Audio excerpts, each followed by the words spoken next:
সম্প্রতি আমাদের রাজ্য পশ্চিমবঙ্গে আর.জি. কর মেডিকেল কলেজে যে নারকীয় ঘটনাটি ঘটেছে তার প্রতিবাদ জানাতে এই মুহূর্তে আমার এই ইউটিউব চ্যানেলের তরফ থেকে একটি কবিতা আমার ভীষণভাবে প্রাসঙ্গিক বলে মনে হচ্ছে। আর আমি সেই বোন যে ভিক্টিমাইজ হয়ে ধর্ষিতা হয়েছেন, মার্ডার হয়েছেন, তার আত্মার শান্তি কামনার্থে তার ওপর চলা এই নারকীয় ঘটনার প্রতিবাদ জানাতে তাকে এবং তার পরিবারকে সমবেদনা জানাতে রাজ্য, দেশ এবং দেশের বাইরেও যে প্রতিটি নারী পুরুষ নির্বিশেষে প্রোটেস্ট হচ্ছে তাকে সমর্থন জানাতে এই ছোট্ট উদ্যোগ নিয়েছি। সকলের জন্য, সকলের পাশে থাকতে আমার মতো করে একটি কবিতা বলে আমি প্রতিবাদ জানাচ্ছি। কবিতাটির নাম জল বাড়ছে, মন ভালো নেই। কবি সুনীল গঙ্গোপাধ্যায়। কেউ জানে না গোপনে গোপনে জল উঠছে, জল বাড়ছে তিস্তায়, জল বাড়ছে তোরসা, রাইডাক, কালজানি নদীতে।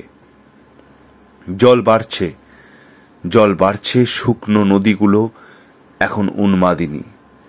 নেমে আসছে পাহাড়ি ঢল, ভেসে যাচ্ছে ফসলের ক্ষেত, ভেঙে পড়ছে চা বাগান, ডুবছে গ্রাম, চুয়াপাড়া, হাসিমারা, বাক্সাদুয়ার।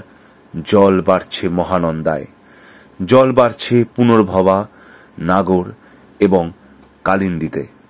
ক্রুদ্ধ বিদ্রোহী জল ফুঁসে ফুঁসে উঠছে, ঝাপটা মারছে হাতে হাত মিলিয়ে। ভেঙে পড়ছে ভালুকা, রতুয়া, বলরামপুর, ইংলিশ বাজার। ঘুমন্ত গ্রামগুলির ওপর দিয়ে হুড় হুড় করে এগিয়ে আসছে জলস্রোত। জল বাড়ছে অজয়, মুন্ডেশ্বরী, কেলেঘাই নদীতে। জল বাড়ছে গঙ্গায়, পদ্মায়, যমুনায়, দামোদরে। জল বাড়ছে, জল বাড়ছে, রোগা জল, কালো জল, দুঃখী জল, ভীতু জল, বুকের পাঁজরার মতো, তানপুরায় টঙ্কারের মতো, উড়ান্ত রুমালের মতো জলের চঞ্চল খেলা। শত শত ভ্রমরীর সহসা দিগন্তে উড়ে যাওয়া। অন্তরিক্ষ জুড়ে একটা ঘোর শব্দ, যা সঙ্গীত নয়। ফারাক্কা ডিভিসির বাঁধে প্রবল ধাক্কা দিচ্ছে জল, যেন লক্ষ লক্ষ বাহু এবার সব ভেঙে পড়বে।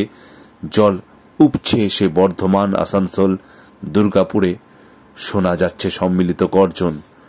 ওরা আর পিছিয়ে যাবে না। জল বাড়ছে, জল বাড়ছে, সমস্ত ঘুম ভেঙে দেবে এবার। জল গড়িয়ে এসেছে কলকাতার ময়দানে। চতুর্দিক থেকে শহরকে ঘিরে দৌড়ে আসছে ওরা। লাল, নীল, সবুজ বিভিন্ন রঙের পতাকা ওড়ানো অফিসে দুম দাম করে ধাক্কা দিচ্ছে জল। জল বাড়ছে, জল বাড়ছে। এই মাত্র তারা ঢুকে এলো অফিস পাড়ায়। বিনয়, বাদল, দীনেশের মতো দুর্দান্ত সাহসী জল লাফিয়ে উঠে পড়ল রাইটার্স বিল্ডিং এর বারান্দায়। জল বাড়ছে, জল বাড়ছে, সমস্ত ঘুম ভেঙে দেবে এবার। কবি সুনীল গঙ্গোপাধ্যায়।